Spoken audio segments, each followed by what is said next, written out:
All right, we're back. We're on page 5 of notes 3 of Calc C. We're talking about sequences, and we just talked about the squeeze theorem, and we talked about boundedness, and before that we talked about monotonicity. Just a lot of stuff with sequences. We're getting there. We're almost at the point where we know everything we needed to know about sequences, and then we'll jump into series, and that's where it gets really good. So hang on, we're almost there. So you might have gotten the sense in the last problems that we were doing that for part A, for example, we had -1 to the n and then 1 over n factorial. And it just seemed like this has to go to 0. Like, why do I have to bother with this squeeze theorem, right? Like, it seems like I should be able to get around that somehow. And then the same thing, kind of true in the second one, except it was like more complicated and we wanted to get around it somehow. So what I'm saying here in the next thing is that there is a way to get around this, provided the limit is 0. So here's what we have.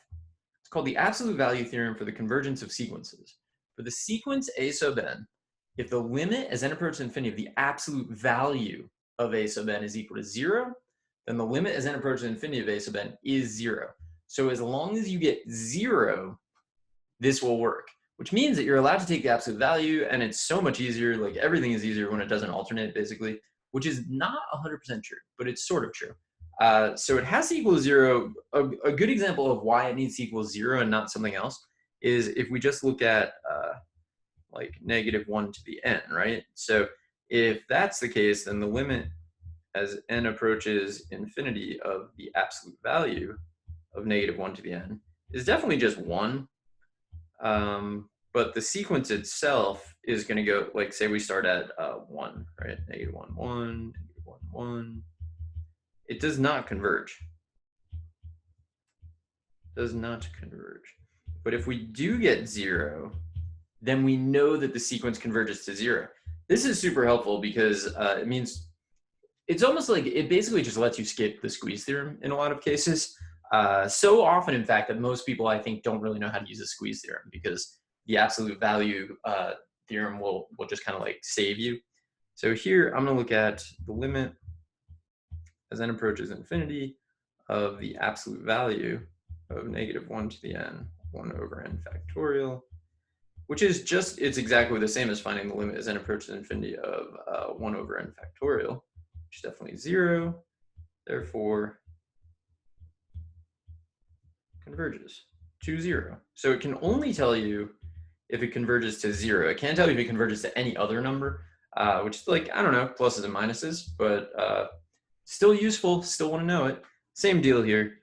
The limit as n approaches infinity, the absolute value, -1 to the n over n, is the same as the limit as n approaches. I wish that the screen was as clear as my iPad is.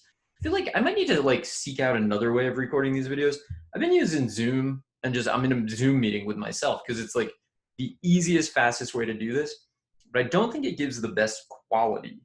And I really want the best quality on these. So I don't know. I got to think about it because also Zoom has some advantages where it doesn't like record everything that's on the screen. And I don't want you to see everything that's on the screen and all that stuff. So pluses and minuses, who knows? But anyway, this limit's 0. And since it's 0, we can conclude that, what are we calling you? M sub n. M sub n, that's hard, converges to 0. So absolute value and the notion that it has to be 0, both of those ideas are going to kind of like return in maybe slightly different contexts, but in this case, this is super useful for us. So it allows us to kind of skip the squeeze theorem. As I mentioned, people don't generally like the squeeze theorem all that much. So, but it's just easier to analyze a positive term sequence than it is something that's like alternating, because then you got to worry like what's happening. All right, anyway. So why do we really care about sequences? So we really care about sequences because we care about series. We're not really that interested in sequences, but it turns out that when we're looking to see if a series converges, what we're going to do is we're going to end up looking at a sequence of partial sums, right? So we create a sequence of partial sums. So the idea behind this, which I'm going to basically read through this with you because it's pretty important. So if you add up like 20 terms of a series and you get 0.9, then you add one more term to that, you get 0.99. Then you add another term, 0.999. Doesn't it seem like something is maybe happening, right? Like it looks like every time you add another term, you're basically adding another 9 at the end of this decimal. Seems like you can make a really good case that since the limit of the sequence appears to be 1, it seems like the terms of the series, when you add them all up, you're basically getting 1. So this is the idea we're going to use. If the limit of the sequence of partial sums exists, so you start with a series, you create a sequence of partial sums. If the limit of that sequence exists and that sequence converges, then we know the series converges to that number.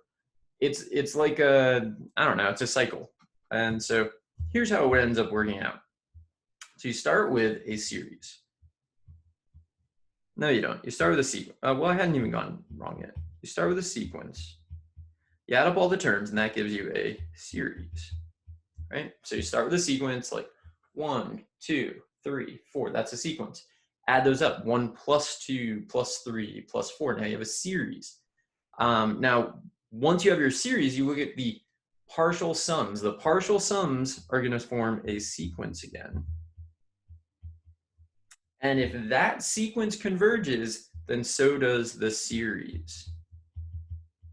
So we're going in a loop. We start with a sequence, which is just a bunch of terms.